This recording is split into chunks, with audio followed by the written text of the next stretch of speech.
Guten Abend oder guten Morgen, wo auch immer ihr gerade seid. Hier ist wieder Hanna aus Berlin. In meiner letzten Geschichte habe ich euch erzählt, wie ich meinen Alltag als Krankenschwester finanziere. Ich habe über die hohen Mieten und die täglichen Ausgaben gesprochen. Ich dachte wirklich, ich hätte alles im Griff. Ich dachte, ich hätte das deutsche System verstanden. Aber ich habe mich geirrt. Gewaltig geirrt. Heute erzähle ich euch von dem Tag, an dem ich fast meine Wohnung verloren hätte. Es ist eine Geschichte über Bürokratie, über die Angst vor Schulden und über die kalte Realität des Winters. Es geht um ein Wort, das jeder Mieter in Deutschland fürchtet: die Nebenkostenabrechnung. Wenn dieser Brief in eurem Briefkasten liegt, kann sich euer Leben von einer Sekunde auf die andere verändern. Genau das ist mir passiert. Es war ein ganz normaler Mittwoch im November. Draußen war es typisch berlinerisch, grau, nass und windig. Ich kam von einer Doppelschicht im Krankenhaus nach Hause. Ich war körperlich am Ende.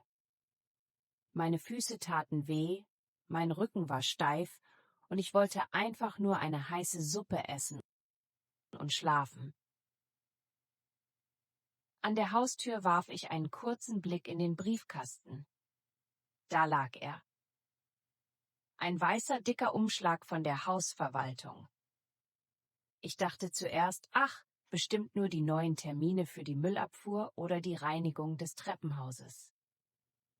Ich legte den Brief auf den Küchentisch, machte mir einen Tee und setzte mich. Ich atmete tief durch. Dann riss ich den Umschlag auf. Ich holte die Papiere heraus. Es waren viele Seiten mit Tabellen und Zahlen. Ganz unten auf der ersten Seite stand ein Betrag in Fettdruck. Und davor stand das Wort Nachzahlung. 1.840 €. Ich wiederhole es. 1.840 €, sofort fällig. Ich starrte auf die Zahl. Ich blinzelte mehrmals. Ich dachte, ich hätte einen Sehfehler. 1.840 €? Das ist fast mein gesamtes Nettogehalt für einen Monat. Wie konnte das sein? Ich hatte doch jeden Monat fleißig meine Warmmiete gezahlt. Ich hatte 300 € Nebenkosten im Monat überwiesen. Das sind 3.600 € im Jahr. Reicht das nicht aus? Meine Hände fingen an zu zittern. Ich fühlte, wie mir abwechselnd heiß und kalt wurde. In diesem Moment fühlte ich mich nicht wie eine kompetente Pflegekraft, die Leben rettet. Ich fühlte mich wie ein kleines, hilfloses Kind, das in eine Falle getappt war. Ich las die Details. Steigerung der Gaskosten. 150%. Nachzahlung für Warmwasser. Erhöhung der Betriebskosten. Deutschland war mitten in einer Energiekrise. Und ich hatte die Warnungen im Fernsehen zwar gehört, aber ich hatte sie nicht auf mich bezogen. Ich dachte, meine Vorauszahlung sei hoch genug. Aber die Realität war brutal. Ich hatte zwar gearbeitet wie eine Verrückte, aber ich hatte mein eigenes Haus nicht im Griff. Ich saß dort in meiner kalten Küche und fing an zu weinen. Ganz leise. Es war keine Traurigkeit, es war pure Überforderung. Woher sollte ich dieses Geld nehmen? Mein Sparbuch war fast leer, weil ich im Sommer meine Familie besucht hatte. Ich hatte kein Geld für Luxus ausgegeben. Ich hatte keine teuren Markenklamotten gekauft. Ich hatte nur gelebt und gearbeitet. Und jetzt wollte das System, dass ich ein ganzes Monatsgehalt zusätzlich abgebe. Einfach so, weil das Gas teurer geworden war. Ich fühlte mich betrogen. Warum hatte mich niemand gewarnt? Warum war die Hausverwaltung nicht früher auf mich zugekommen? In diesem Moment hasste ich Berlin. Ich hasste die Bürokratie. Und ich hatte zum ersten Mal in meinem Leben in Deutschland richtig Angst. Angst, dass der Vermieter mich kündigt, wenn ich nicht sofort zahle. Angst, dass ich auf der Straße lande.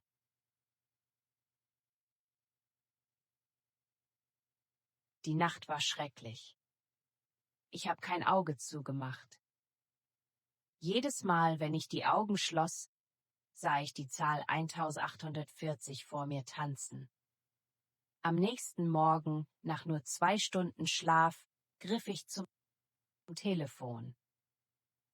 Ich rief die Hausverwaltung an. Ich hatte mir vorgenommen, stark und sachlich zu sein.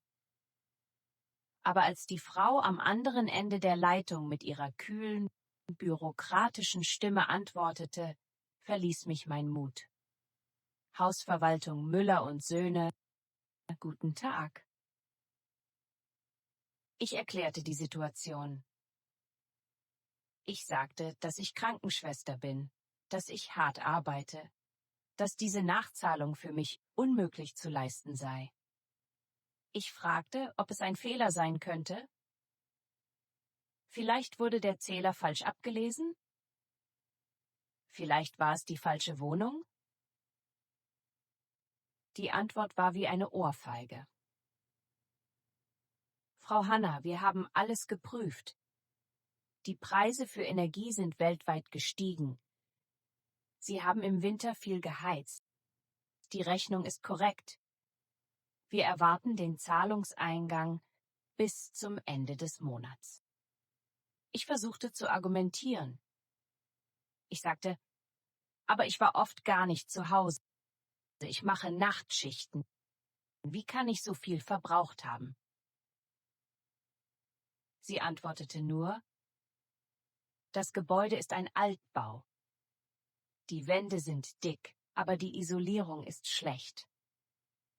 Wenn die Nachbarn unter ihnen nicht heizen, müssen sie mehr heizen, um die Temperatur zu halten. Das war der Moment, in dem ich begriff, wie unfair das System sein kann. Ich zahlte für die Kälte der anderen. Ich bat um eine Ratenzahlung. Ich flehte fast. Bitte können wir das auf 6 Monate aufteilen. Sie zögerte. Wir müssen das mit dem Eigentümer besprechen. Schicken Sie uns einen schriftlichen Antrag. Schriftlich. Immer alles schriftlich in Deutschland. Ich setzte mich hin und schrieb den Brief. Ich benutzte Google-Übersetzer und fragte eine Kollegin im Krankenhaus nach den richtigen Begriffen. Ich lernte Wörter wie Härtefallregelung und Zahlungsunfähigkeit. Es war erniedrigend. Ich fühlte mich wie eine Bettlerin. Während ich schrieb, blickte ich mich in meiner Wohnung um. Ich sah meine Möbel, die ich so stolz bei IKEA gekauft hatte. Ich sah meine Pflanzen. Alles wirkte plötzlich zerbrechlich. In Deutschland ist deine Wohnung dein Schloss, aber der Schlüssel gehört der Bank oder dem Vermieter.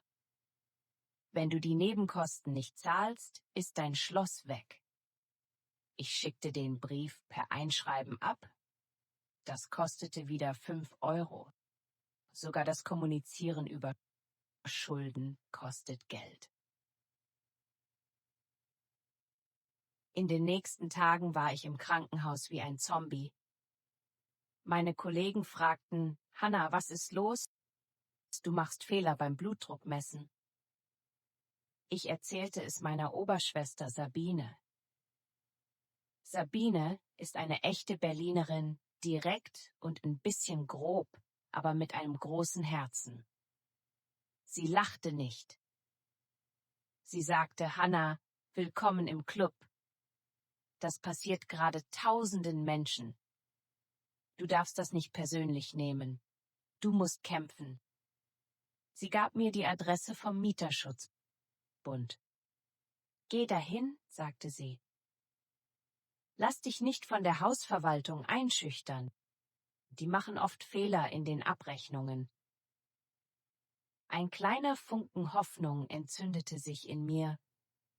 Vielleicht war ich doch kein Opfer. Vielleicht gab es einen Weg.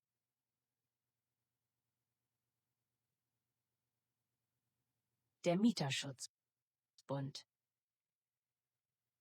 Ich hatte schon davon gehört, aber ich dachte immer, das sei nur etwas für Leute, die große Probleme mit ihrem Vermieter haben.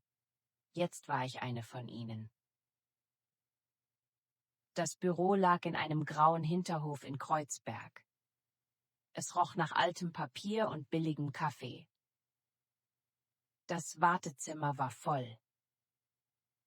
Da saß ein junger Student, eine alte Frau mit einem Rollator und eine junge Familie mit 2 Kindern.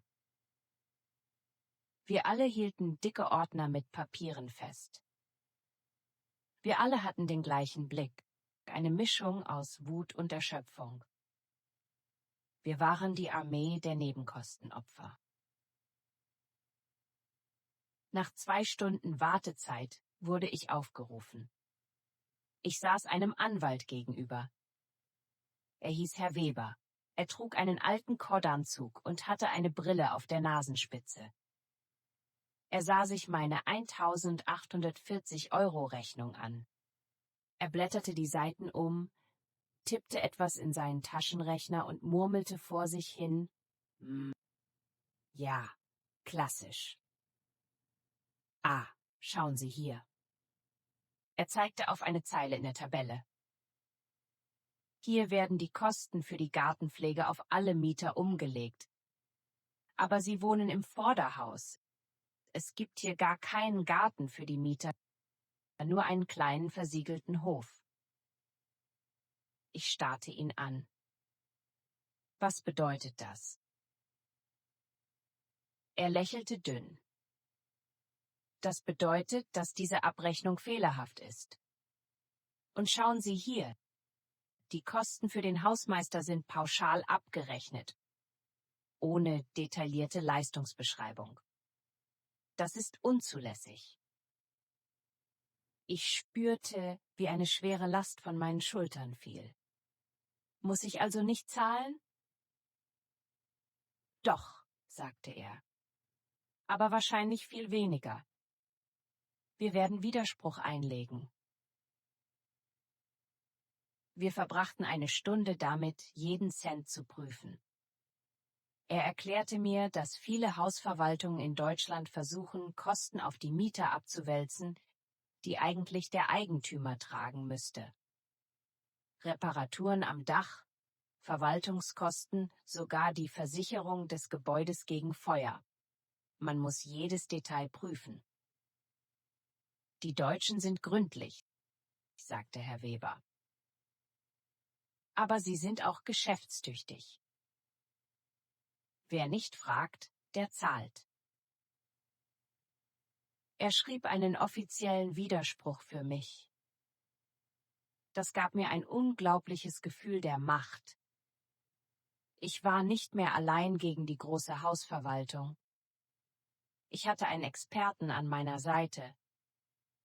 Aber es gab einen Haken. Ich musste Mitglied im Mieterschutzbund werden. Das kostete 90 € im Jahr. Schon wieder Geld ausgeben, um Geld zu sparen. Aber diesmal fühlte es sich richtig an. Es war eine Investition in meine Rechte. Als ich das Büro verließ, fühlte ich mich wie eine neue Hannah. Ich lief durch die Straßen von Kreuzberg und sah die Häuser mit anderen Augen an. Hinter jedem Fenster saß wahrscheinlich jemand, der mit den gleichen Problemen kämpfte. Wir sind eine Gesellschaft von Mietern. Fast 85% der Berliner besitzen keine eigene Wohnung. Wir sind alle abhängig von diesen Abrechnungen. Aber jetzt wusste ich, Information ist Macht. Ich ging nach Hause und machte zum ersten Mal seit Tagen wieder das Licht an, ohne Angst zu haben. Ich wusste zwar noch nicht, wie viel ich am Ende zahlen musste, aber ich wusste, dass ich nicht mehr alles blind akzeptieren würde. Die Hausverwaltung hatte sich mit der falschen Krankenschwester angelegt.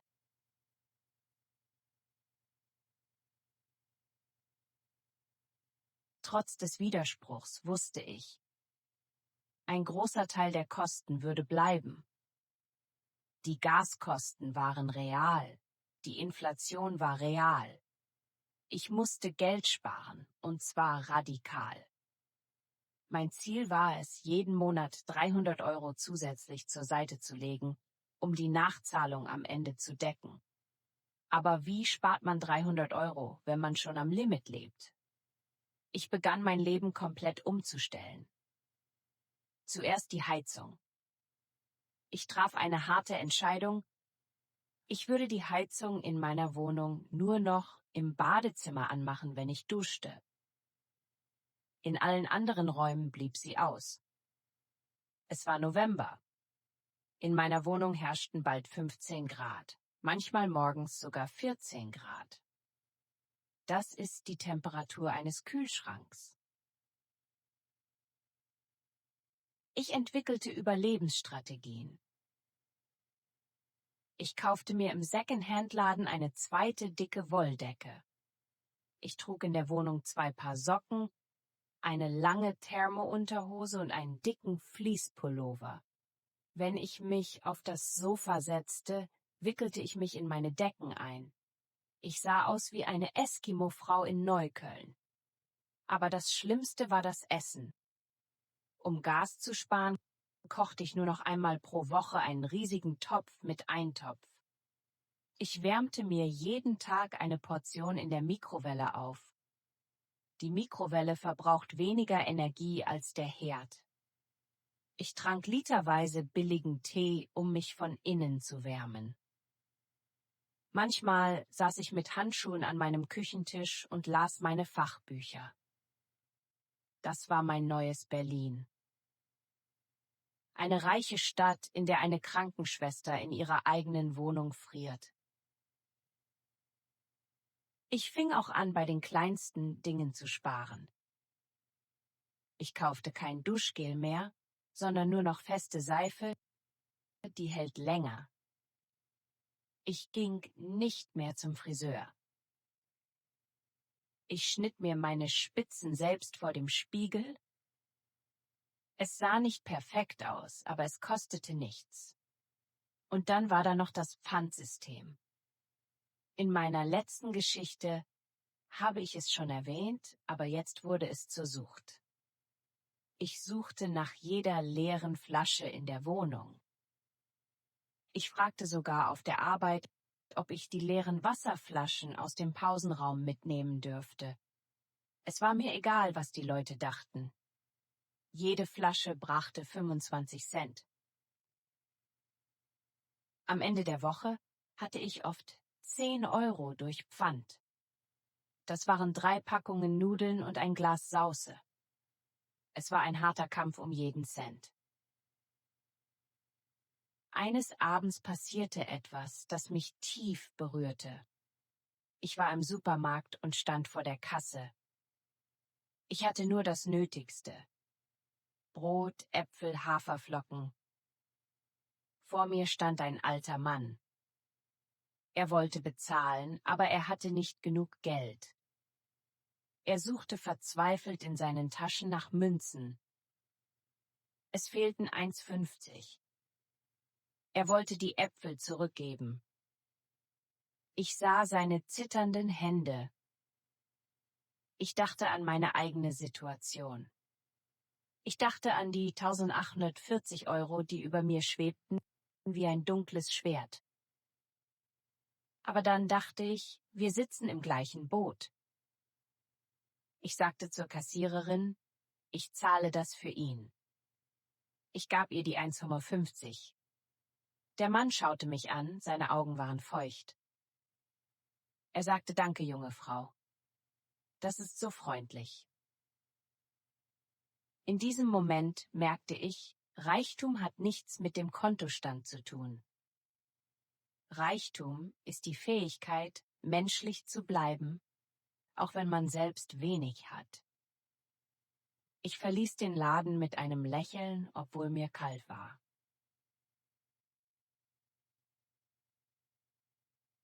Drei Wochen später kam die Antwort von der Hausverwaltung. Ich zitterte, als ich den Umschlag öffnete. Herr Weber vom Mieterschutzbund hatte recht gehabt. Die Hausverwaltung gab zu, dass sie einige Kalkulationsfehler gemacht hatten. Sie hatten die Kosten für das Nachbarhaus versehentlich auf meine Abrechnung gesetzt und die Gartenpflege wurde gestrichen. Die neue Nachzahlung betrug nicht mehr 1.840 €. Sie betrug 920 €. Immer noch viel Geld, aber es war halbiert. Es war ein Sieg. Ein echter bürokratischer Sieg. Ich rief Sabine an und wir schrien vor Freude am Telefon. Ich hatte gelernt, dass man in Deutschland niemals das erste Wort einer Behörde oder einer Firma als endgültig akzeptieren darf. Man muss immer prüfen, immer widersprechen. Man muss ein mündiger Bürger sein.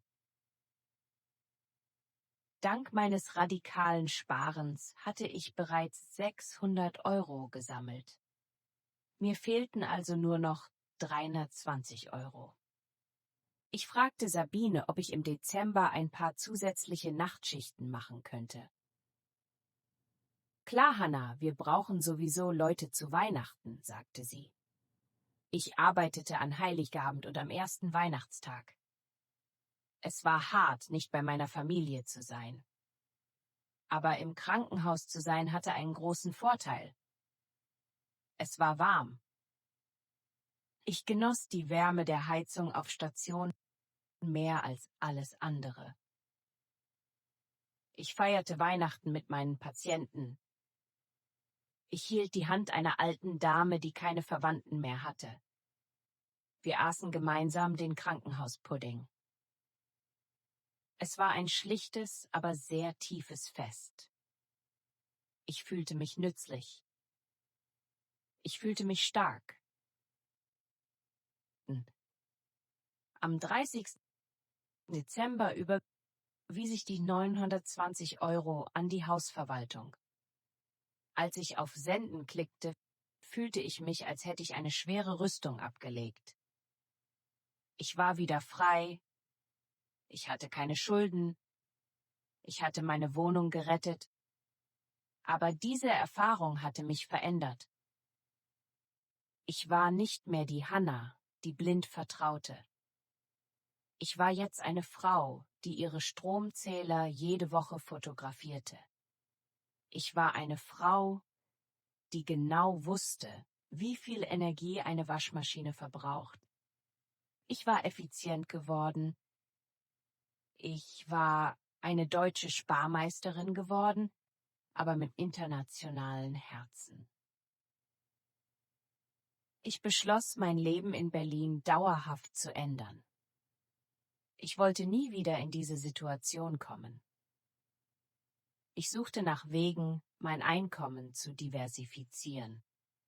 Ich begann nebenbei als Sprachbegleiterin für ältere Menschen zu arbeiten, die einsam waren und jemanden zum Reden brauchten. Es brachte nicht viel Geld, aber es war sicher. Und ich lernte viel über die Geschichte dieser Stadt. Berlin ist eine Stadt der Überlebenskünstler. Jeder hier hat seine Geschichte von Krisen und Neuanfängen. Ich war jetzt ein Teil davon. Ich hatte meine erste große deutsche Prüfung bestanden, die Prüfung der Bürokratie. Was ist das Fazit meiner Geschichte? Ich stehe heute hier, ein Jahr später, und ich kann euch sagen, Deutschland ist ein wunderbares Land, aber es ist kein Paradies. Es ist ein System. Und ein System funktioniert nach Regeln. Wenn ihr hierher kommt, lernt diese Regeln so schnell wie möglich. Unterschätzt niemals die Nebenkosten. Denkt nicht, dass eure Miete alles abdeckt. Legt jeden Monat mindestens 50 oder 100 Euro auf ein Extrakonto, das ihr nur für Nachzahlungen nennt. Vertraut nicht darauf, dass die Berechnungen von Firmen immer richtig sind. Seid kritisch. Werdet Mitglied im Mieterschutzbund oder in einer Gewerkschaft. Sucht euch Verbündete. Aber das Wichtigste, was ich gelernt habe, ist etwas anderes. Verliert niemals eure Menschlichkeit im Kampf um das Geld. Sparen ist gut, Vorsorge ist wichtig. Aber lasst euch nicht vom Geiz auffressen. Teilt auch dann noch, wenn es euch selbst schwerfällt. Die 1,50 für den alten Mann im Supermarkt haben mir mehr Kraft gegeben als die 900 Euro Ersparnis durch den Widerspruch. Wir leben in einer Zeit der Unsicherheit, aber unsere Solidarität ist unsere wahre Sicherheit. Wenn wir aufeinander achten, kann uns kein System der Welt wirklich brechen. Selbst ein kalter Winter in Berlin wird warm, wenn man weiß, dass man Freunde hat und dass man für sich selbst einstehen kann. Ich schaue jetzt aus meinem Fenster. Die Sonne geht über den Dächern von Neukölln unter. Es ist wieder November. Aber diesmal habe ich keine Angst. Meine Vorräte sind gefüllt. Mein Notgroschen ist bereit. Und meine Heizung? Sie ist immer noch meistens aus. Aber nicht mehr aus Angst, sondern aus Überzeugung. Ich brauche keine 22 Grad, um mich wohlzufühlen. Ich brauche nur meinen Tee, meine Wolldecke und das Wissen, dass ich mein Leben im Griff habe. Ich bin Hanna, ich bin Krankenschwester und ich bin eine Überlebende des deutschen Systems. Danke, dass ihr mir zugehört habt. Ich wünsche euch allen einen sicheren, warmen und sorgenfreien Winter. Bis zum nächsten Mal. Macht es gut. Tschüss.